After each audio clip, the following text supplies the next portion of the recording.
Les amis, bonjour, j'espère que vous allez bien. Le Barça s'impose dans ce dernier classico de la saison, 4 buts à 3, Rafinha double buteur, Yamal buteur, Eric Garcia buteur, triplé de Mbappé. C'était un match vraiment à plusieurs sens, parce que là, le Barça commence un match de la mauvaise des manières, comme d'habitude. On l'a vu à maintes reprises cette saison, cette faiblesse d'encaisser aussitôt en début de rencontre. Je le dis depuis longtemps. C'est vrai que ce Barça, c'est pas un Barça qui s'inquiète du nombre de buts qu'ils vont encaisser. Ce Barça ne s'inquiète pas du nombre de buts à encaisser. Il se soucie plutôt du nombre de buts à marquer de l'autre côté. C'est bien. C'est bien de marquer beaucoup dans un match. Mais après, encaisser aussi beaucoup, ça c'est frustrant.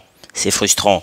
Donc je vais commencer ce débrief par bien évidemment le pénalty non sifflé pour le Barça, cette main flagrante d'Aurélien Tchouaméni. Franchement, je ne sais pas s'il y a des spécialistes parmi vous ou quoi que ce soit. J'aimerais que quelqu'un m'explique avec des arguments à l'appui comment est-ce que l'arbitre il n'a pas pu, ainsi que ses coéquipiers du VAR, ils n'ont pas pu siffler pénalty sur cette action. Parce que là, franchement, moi, ça m'exaspère. J'en ai marre. Parce que là, je suis en train de regarder le match. Tu as le Real qui est en train de pousser pour une égalisation. Hein. Ouais, parce que là, s'ils égalisent, je crois qu'ils ont même égalisé. C'est juste qu'Mbappé, il était en position de hors-jeu. Là, s'ils égalisent, la Ligue a s'est relancée. C'est vrai que tu vas peut-être le dépasser de 3 points. Au cas où le match finit à égalité. Mais là, franchement, j'avoue que je n'ai pas compris grand chose sur cette main de Tchouaméni qui n'a pas été sifflée. Parce que non seulement, quand l'action, elle s'effectue, l'arbitre, il écarte les mains. Hein. Il dit, il n'y a rien, continuez. Mais après que le jeu soit interrompu et que les joueurs de Barcelone lui mettent la pression pour dire, mais là, il y a quelque chose. Il va consulter le VAR et à son retour, il confirme sa décision, pas de penalty. Les gars, ça c'était un scandale, c'est un scandale terrible. Ce classico-là, franchement, c'est... J'avoue, j'ai pas les mots. C'était énorme. Mbappé buteur, avant la 5e minute. Déjà au départ de l'action, tu as un hors-jeu. Mbappé il est en position de hors-jeu. Mais là, tu as le contre de Koubarsi, qui, je ne sais pas ce qu'il voulait faire de toutes les façons. Donc, je pense que Koubarsi... il essaye d'intercepter la balle, mais la balle lui échappe, donc mauvais contrôle et tout. Et t'as Mbappé qui profite, il relance l'action et directement penalty. Donc je ne sais pas pourquoi ils n'ont pas sifflé le hors-jeu à la base. Ils ont peut-être considéré ça comme un contre favorable, mais là franchement, j'avoue, en position de hors-jeu, il faut d'abord siffler. Bon, c'est vrai que après c'est Koubarsi qui remet Mbappé dans le jeu, mais là franchement pour moi, il y a encore des questions à se poser sur cette action-là. Donc franchement, d'autres peuvent siffler hors-jeu, d'autres pas. Comme le cas de ce monsieur. Parce que là, franchement, son match, il est tellement néant, cet arbitre. Tellement néant, son match. Donc, Mbappé buteur sur penalty. Szczęsny, franchement, je le redis depuis. Avant même le match d'Inter, je le disais déjà. Szczęsny dans les caches. Il y a beaucoup de questions à se poser. Il y a beaucoup de questions. Szczęsny, le Real en première période, c'est 2 tirs cadrés, 2 buts. Des questions se posent. Des questions se posent réellement. Est-ce que c'est la défense qui est trop fébrile ou est-ce que c'est le gardien qui n'assure vraiment pas? Parce que là, franchement, quand je regarde les prestations de Courtois, je me dis, Szczęsny peut faire mieux. Il peut faire mieux que ça. Il peut faire mieux que ce qu'il propose. Parce que là, tu vas jouer un match décisif, mais tu as l'impression que tu n'as pas de gardien. Parce qu'au moindre tir, c'est dedans. Moindre tir cadré, c'est dedans. Mbappé qui a su contourner en première période l'alignement, la défense haute du Barça pour planter son deuxième but. Donc doublé, il dépasse Lewandowski déjà. Avec 2 buts, il va peut-être être Pichichi. Ben, c'est presque sûr. Actuellement, c'est presque sûr qu'il va être Pichichi. Triplé face au Barça, c'est pas la première fois, c'est déjà la deuxième fois. La dernière fois, c'était en Ligue des Champions. Mais après son doublé, bien évidemment, le Barça a su répondre présent. Déjà, je salue d'abord la prestation de Ferran Torres, triple passeur décisif dans un classique comme celui-là. où tu n'attends pas vraiment Ferran Torres sur quoi que ce soit, mais tu vois, il réalise un triplé de passes décisives. Ferran Torres, passeur décisif pour Garcia, passeur décisif pour Rafinha, je crois que c'est encore lui passeur décisif pour Yamal. Les gars, franchement, c'est gros match à lui. Il aurait pu marquer son but si la main de Tchouaméni n'était pas intervenue, ou même alors si le penalty était accordé au Barça. Je suis sûr que c'est presque lui qui devait tirer. Bon, peut-être Rafinha devait s'imposer, mais franchement l'arbitrage de ce match, je suis très déçu. L'arbitrage dans ce match, c'est une déception, une très grosse déception. Alors peut-être sur le but du Barça, le troisième but, si je dis pas de bêtises, là on a De Jong qui contrôle la balle, je crois que la balle elle prend peut-être du biceps. Là peut-être le VAR devait intervenir, mais ils ont pratiquement rien dit. Donc ça je sais pas trop. Mais après les décisions dans ce match, c'était trop discutable, franchement discutable. Il y avait tellement à dire sur les décisions que prenaient les arbitres dans ce match. Franchement, on se pose les questions du pourquoi et du comment cette action est sifflée et l'autre pas. Donc, pour le coup, franchement, les 11 entrants, c'était pratiquement les mêmes que ceux de l'Inter de Milan. Sauf qu'en face aujourd'hui, c'était un adversaire un peu plus facile. Ouais, parce que le match du Real, franchement, après le 2 buts, je suis sûr que les gars, ils se voyaient déjà champions. Erreur, parce que là, quand tu marques très tôt face au Barça, c'est une erreur. C'est clair qu'ils vont te presser, ils vont te dominer, ils vont aller chercher l'égalisation et peut-être même la victoire, c'est possible. On l'a vu cette saison à maintes reprises. Donc pour le coup, ça devait être difficile pour le Real. Déjà, tu n'as pas de défenseur vraiment. Tchouaméni, c'est pas un défenseur. Déjà, lui aussi, il devait déjà être renvoyé dans les vestiaires parce que Tchouaméni ce soir, franchement. Déjà, c'est un rouge. Dernière action, une action en première période. T'as Tchouaméni, dernier défenseur, faute sur Ferran Torres. Et là, il a eu le carton jaune. Hein. Uniquement le carton jaune. C'est pratiquement les actions similaires. Araujo, il a écopé un rouge la saison passée face au Paris Saint-Germain. Mais là, aujourd'hui, franchement, j'ai été surpris de voir l'arbitre sortir un carton jaune pour donner à Tchouaméni. Pour autant, dernier défenseur. Là, franchement, c'est décevant. Quelle déception. L'arbitrage dans ce match, ça a tellement été néant. Tellement. Mais après, franchement, le Barça mérite sa victoire. Et je pense que le Barça est à 2 doigts de remporter la Liga. Bon, c'est parce qu'on ne peut pas dire que le Barça est déjà champion. Mais déjà, tu creuses l'écart. Là, on est à 7 points d'écart sur le Real de Madrid. Je pense que eux-mêmes, ils sont conscients que la Liga s'est terminée. Franchement, s'ils voulaient en quelque sorte relancer le championnat, il était obligatoire pour eux de gagner ce match, mais ils l'ont pas fait. Et je pense que même avec l'aide de l'arbitre, désolé du langage, hein, c'est juste que je veux pas utiliser les mots pour contourner ce qui s'est passé, parce que là franchement je dirais que c'est un coup de pouce, qui a été donné, parce que déjà Rafinha qui se fait tirer en début de match par Vasquez, l'arbitre il siffle pas. Hein. Pourtant, cette action, à plusieurs reprises, on a sifflé pénalty sur ça, que ce soit en Ligue des Champions, en Liga, en Ligue 1, en Première Ligue, à maintes reprises. Moi, je l'ai vu. Mais j'ai dit, bon, c'est peut-être, voilà, donner un pénalty là, ça va être un peu trop sévère. Donc, pour le coup, on peut laisser jouer. Mais de là à ne pas siffler la main de Tchouaméni, même après consultation du VAR, moi, j'ai compris que ça valait pas la peine. Ça valait pas la peine, c'était clairement un coup de pouce. Clairement. Donc, franchement, c'est...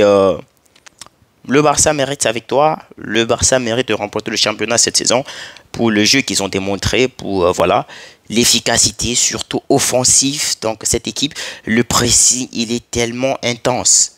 Tellement intense. Parce que là, tu vois, le Real, il marque 2 buts en début de rencontre. Et je paniquais vraiment pas. Hein.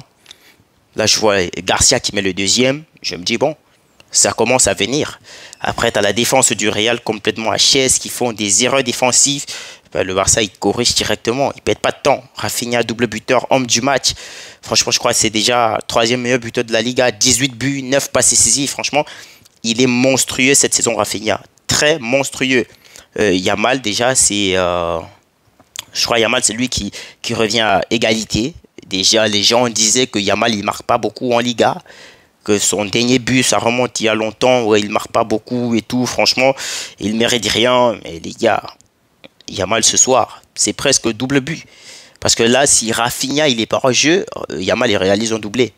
Donc, très gros match de la part de Yamal. Bien évidemment, c'était trop facile pour lui.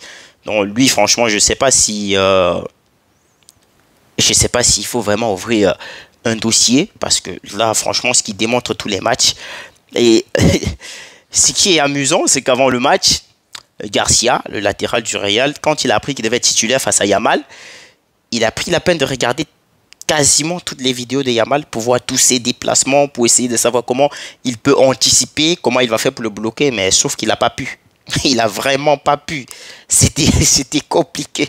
La tâche était trop difficile. Yamal, franchement, c'est énorme. Le potentiel, c'est énorme ce qu'il propose. Mais après, j'ai trouvé Yamal un peu qui voulait presque pas jouer avec Garcia sur le côté, parce qu'à chaque ballon qu'il touchait sur le côté, il voulait toujours essayer le centre dans la surface, et je me disais bon, si ça passe c'est bon, mais si ça passe pas, je pense que la solution idéale c'est de faire passer la balle à Garcia, qui peut-être faire une remise et toi voilà, tu profites. Mais bon, c'était pas le cas, j'ai tellement attendu ce 5e but du Barça en vain, mais on l'a pas eu.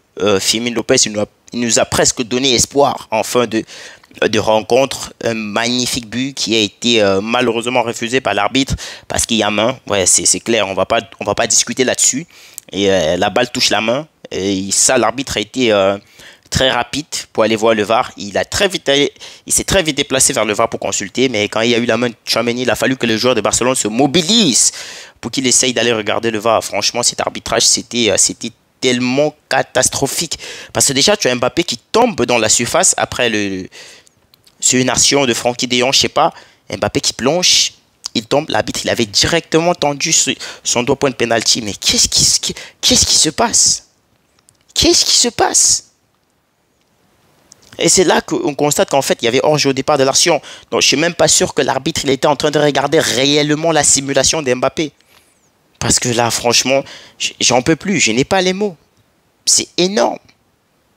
C'est énorme. Dans l'arbitrage, franchement, ça se gère pas. Ça se gère absolument pas. On passe à côté. Je pense que le Barça pouvait perdre ce match sur des erreurs d'arbitrage. Ouais, parce que là, franchement, c'est à revoir. C'est vraiment à revoir. J'espère que la saison prochaine, franchement, il y aura un peu d'amélioration du côté de l'arbitrage. Parce que là, franchement, s'asseoir pour parler de l'arbitrage, c'est dégoûtant. Mais c'est dégoûtant parce que c'est eux qui décident de l'issue d'un match. Et quand tu vois la façon dont les décisions sont prises, là, tu te dis, franchement, ce match, il va être compliqué. Ouais, il va être compliqué. Donc, Christensen, très bon match. Lui aussi, il a eu à intercepter un ballon très précieux de Vinicius en direction d'Mbappé qui devait mettre le triplé en ce temps-là. Bon, il a juste retardé l'échéance parce qu'après Mbappé, il met quand même son triplé. Donc, très bon match à lui. Il a mis un triplé. Il doit peut-être être heureux de passer Pichichi de la Liga. Mais je sais que collectivement, ça va pas être ça parce que collectivement, ils n'ont pas été à la hauteur. Donc, pour le coup, ça va être une récompense individuelle qui pourra peut-être lui faire du bien au vu de sa première saison en Espagne. Et revenons dans l'aspect du match. Frenkie de Jong, très gros match. Franchement, je ne sais même pas si je dois parler des joueurs individuellement parce que ce que les joueurs ils ont proposé, c'était bon. C'était vraiment bon. Ce qui m'a énervé à un moment donné, c'était Martinez qui fait une relance quasiment stupide. Et là, intercession du Real, 3e but du Real, triplé d'Mbappé. Et là, tu remets le Real en confiance parce qu'une fois que la deuxième période elle avait démarré, le Real, en fait, ils étaient quasiment perdus sur le terrain. Quasiment. La Martinez, il leur a redonné un peu de l'espoir. Une erreur stupide qui peut peut-être te coûter cher à la fin du match, qui peut te coûter la saison. Pourquoi pas? Donc, le Barça s'impose, le Barça conserve la première place, le Barça prend 7 points d'avance sur le Real de Madrid. Le prochain match du Barça, c'est à Espanyol de Barcelone. Et après, je crois, c'est Villarreal. Et enfin, l'Atlético Bilbao à San Mamés. Donc, pour le coup, je pense que 2 victoires seraient suffisantes pour le Barça. Même une seule victoire, hein, je pense. En cas de victoire face à l'Espagnol, le Barça pourra peut-être être champion. Ouais, parce que là, si le Barça gagne le prochain match, il va rester 2 matchs. Donc 6 points pour le coup. Le Barça a 7 points d'avance sur le Real de Madrid. Donc on peut dire que le Barça est presque champion d'Espagne. Donc les amis, je vais en revenir sur certains points du match dans une prochaine vidéo. Parce que là, franchement, je suis un peu tendu. Cette fin de match. Elle m'a mis en quelque sorte hors de moi avec les décisions arbitrales. Franchement, j'en ai marre. J'en ai marre. C'était la corruption de trop en 2025. C'était la corruption de trop. Donc, prenez soin de vous les amis et on se dit à très bientôt. Déjà, je salue le retour de Baldé qui a fait une très bonne entrée. Mais déjà, Gérard Martin, c'était pas si mal. Gérard Martin dans ce match, c'était pas si mal. Je crois que Gérard Martin, plus il aura le temps de jeu et plus il va être plus fort. Franchement. Vous allez me dire dans quelques saisons, bon, s'il est encore à Barcelone, ça reste à voir. Parce que là, il y a des rumeurs comme quoi le Barça cherche déjà un latéral. Ça aussi, c'est une bonne nouvelle. Parce que là, si Baldé se blesse et que tu as des gros matchs comme ça a été le cas tout récemment, franchement, il va falloir compter sur un joueur qui peut t'aider à obtenir la victoire dans tous les cas. Donc, Jules Koundé, lui, encore, il n'est pas encore de retour. Mais je crois que ça ne va pas tarder. Firmino Lopez, franchement, il a fait une très belle entrée. Très belle entrée, Firmino Lopez. Le but qu'il te met, franchement, c'était admirable. Mais malheureusement, il y a main au départ de l'action. Je pense que ça a un peu gâché l'ambiance. J'étais un peu triste pour lui parce que le but qu'il met, franchement, c'est incroyable. C'est incroyable. Les amis, on se dit à très bientôt. Prenez soin de vous.